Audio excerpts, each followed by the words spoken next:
Frozen shoulder नामक बीमारी का नाम आज मेरे ख्याल से सब लोगों ने सुना है और कोई भी इस चीज़ से अनजान नहीं है कि फ्रोजन शोल्डर क्या होता है। फ्रोजन शोल्डर को अगर हम मेडिकल टर्मिनोलॉजी में बात करें तो इसको एडेसिव कैप्सुलाइटिस कहते हैं।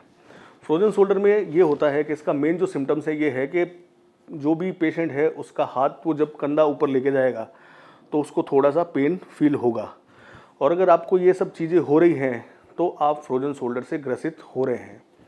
फ्रोजन शोल्डर से मेनली जो इफेक्टेड होते हैं वो होते हैं जिनको डायबिटीज़ हो रही है, या जो डायबिटीज़ के लंबे टाइम से पेशेंट हैं, या जो पर्सन जो प्रॉपर तरीके से उनकी स्लीपिंग पोस्चर है वो प्रॉपर नहीं है। वो अगर एक करवट लेट रहे हैं, जैसे कि बाईपास करा के अगर कोई पेशेंट आता है तो वो एक पोस्चर में ही लेटा रहता है, तो उसको अपने ये प्रॉब्लम होने के चांसेस बनते हैं। और उसके बाद में आता है सबसे जो मेजर कॉज है वो है एज फैक्टर। इसमें अंदर 40 से 60 साल के जो लोग होते हैं वो इफेक्टेड ज़्यादा होते हैं।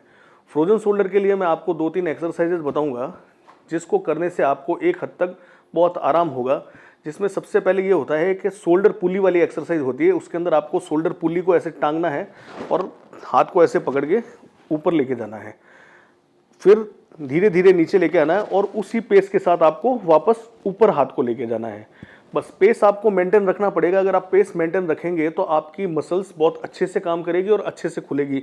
अब फ्रोजन शोल्डर के लिए मैं आपको दूसरी एक्सरसाइज बताने जा रहा हूँ। इसके अंदर आपको टॉवल का इस प्रकार से यूज लेना है जिसमें आपका इफेक्टेड जो हाथ होगा वो नीचे की तरफ होगा और दूसरे हाथ से आपको उसको ऐसे ऊपर की तरफ खींचना है। 10 तक गिनती गिनने के बाद में आपको वापस इसको नीचे करना है। ये आप कम से कम 10 बार अगर इस चीज़ को करेंगे तो आपको इस चीज़ में बहुत राहत मिलेगी। ये 2 प्रारंभिक एक्सरसाइज हैं। अगर ये आप करते हैं और उसके बाद में भी अगर आपको इस चीज़ से राहत नहीं महसूस हो रही है तो आप हमारी संस्थान में संपर्क कीजिए, हम आपकी सेवा में तत्पर हैं।